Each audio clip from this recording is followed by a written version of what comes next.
Hey, what's ready? Welcome back to News Dose, and a really strange story popped up this past week that has some Xbox fans speculating that yet another PlayStation-developed game could be on the way for Xbox. And this isn't a live service game either. No, this is actually one of their best-rated games really of all time. So we're going to talk about it and why I think some people are possibly jumping to the wrong conclusion. However, I do think that this is still a good sign for Xbox, and I'll explain that as well. Now, we will also talk about Valve and some more troubling news that just emerged. First, though, I do want to thank my supporters on Patreon and on YouTube memberships. Thank you just so much for what you do, and you will receive this video through early access.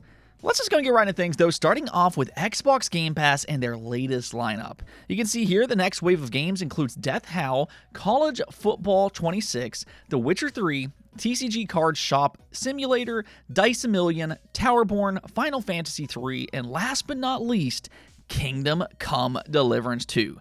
I mean, yeah, if anything else, this is a great month for RPG lovers. I mean, we really have two of the greatest RPGs in recent memory included in this lineup. I mean, if you haven't already played The Witcher 3 for whatever reason, then you absolutely need to. It really is one of my favorite games of all time, and it has aged incredibly well, especially because it received some updates this generation. Now, as for Deliverance 2, though, we talked about this yesterday because they were teasing it ahead of time, but I mean, it was a Game of the Year contender just last year. A lot of people actually thought it should have won the best RPG at the Game Awards instead of Expedition 33. And one of the really cool things about Game Pass is that the first Deliverance game is also available as well. And this is a very story-centric series, so I do recommend starting with the first game, which, by the way, also received a next-generation upgrade just last week. And then lastly, Towerborn is a second-party Xbox game in partnership with the minds behind the Banner Saga, which was a great tactical RPG series from last generation. In fact, they even have some original BioWare talent. However, Towerborn is a very different style of game, being more of a beat-em-up brawler with a loot-based system. Personally, I'm not exactly sure how to feel about this game just yet, but it could still be a fun cooperative game when it releases into game preview on the 26th. Overall, though, this seems like a really solid lineup for Game Pass subscribers in the month of February. Now, however, I can't give the same good news for Highgaurd. Of course, last week they laid off a large portion of their studio, and the thing about their statement is that they kind of watered down its severity. They basically said that they appreciated the help that they got from their previous staff, but they chose to scale down for active support, which doesn't really ring true for me. I mean, I think the reality is fairly clear.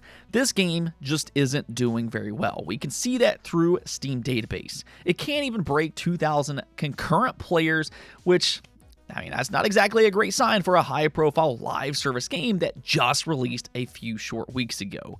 I mean, if you needed any more evidence, though, that this game is not doing well, it was recently discovered that the Highgaurd website is now also down. So I just feel like the signs are there.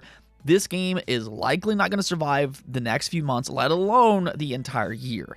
I mean, if there's any kind of consolation prize, it survived longer than Concord, I guess, but I feel like this is another wake-up call for the game industry. You know, stop with these generic live service games. Do something original and stop chasing trends just for the sake of money because gamers are fed up with it. And I think we saw that clear as day as soon as Highgaurd was revealed at the Game Awards. Oh, and Skyrim just got a huge update for the Switch 2, which adds a 60Hz mode if you prioritize its performance option. Now, if you are one of those players that prefer raw graphics with, better resolution, then you can prioritize its visuals instead, which is locked to 30 frames per second.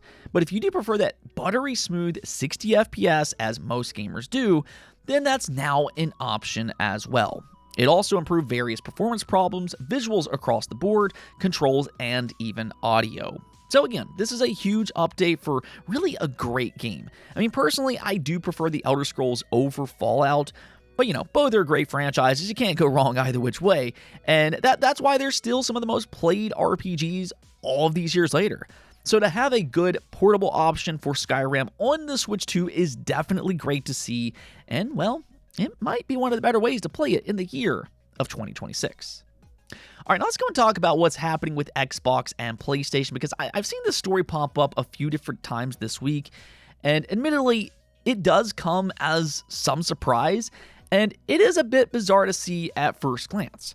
What's happening here, though, is that multiple Xbox users have noticed that the Xbox Insider program has a survey in which they're asking Xbox gamers if they've played Astro Bot.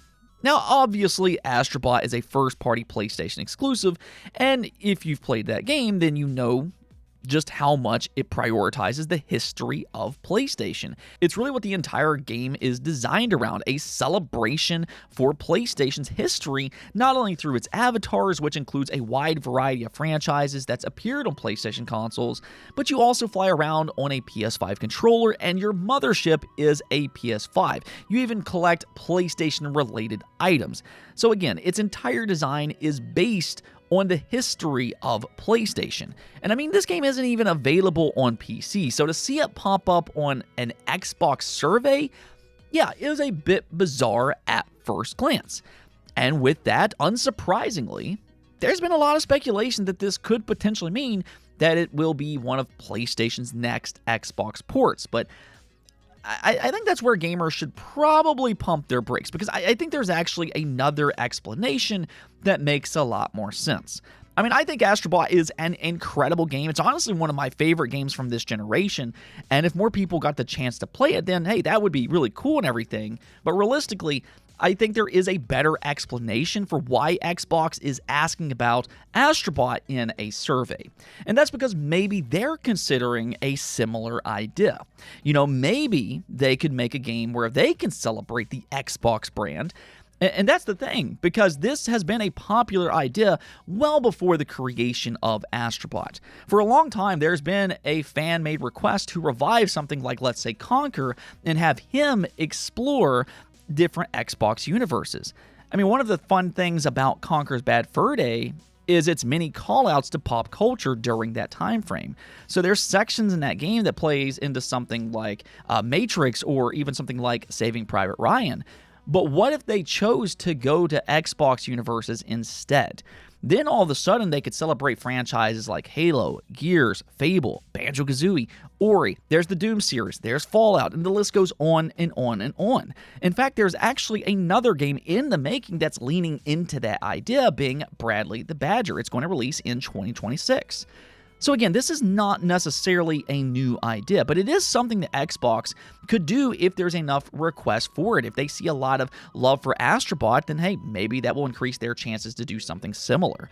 So I think that's the more likely reason that they're doing a survey for it. You know, not as some kind of tease for an Astro Bot port, which seems unlikely to me. I think there's more likely PlayStation Xbox ports than Astro Bot, but rather, I think Xbox is just gauging interest to see, you know, if maybe they should develop a similar game. So that's just my guess here, but let me know what you all think about this whole situation. For one, do you think there's a chance that Astro Bot will come to Xbox? And also, would you like Xbox to develop a similar style of game? Let me hear it in the comments below. Now, one more thing before we go, though, because we got new information that paints really an ugly picture for Valve's situation. As we all know, they are struggling with their Steam machine price, and I mean, if you were hoping that they'd be able to keep price down somehow, well, unfortunately, news just got worse. So what's happening here is that they're now struggling to secure enough Steam Deck units to supply demand. It has been selling out, and in fine print, they explained the reason why. They said Steam Deck OLED may be out of stock intermittently in some regions due to the memory and storage shortages. Steam Deck LCD 256GB is no longer in production, and once sold out will no longer be available. So yeah, they are having a lot of issues securing enough RAM, or really even storage in this case. And you have to kind of keep in mind that they are not a hardware-first company. You know, they're not buying out large contracts similar to, you know, Sony and Nintendo. Both Sony and Nintendo allegedly were able to secure a year's worth of RAM to maybe keep their prices the same throughout 2026, but Valve doesn't really have that same luxury. They're not ordering near the amount of units that those two are, and we can see that here. They're probably ordering them in small batches, which honestly might not bode well for their prices either. I mean, is there a chance that the Steam Deck could possibly raise in price?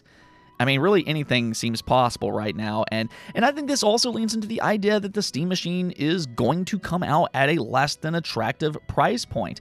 And I hate to say that because I was actually looking forward to the Steam Machine when it was first announced, but it kind of feels like it's going to be priced out of range from what most people expect it to be. Valve made it with the idea that it was going to be a budget-friendly PC console hybrid, but instead, it's going to be positioned at a much higher price than what they originally planned for, and that's going to probably severely impact its popularity. I don't know, this entire AI boom situation is just wreaking havoc on the tech industry and the game industry, and sadly, it might get a lot worse before it gets better. Anyways, though, that's going to be it for this episode, but until next time, make sure to subscribe, ring that bell, and peace out.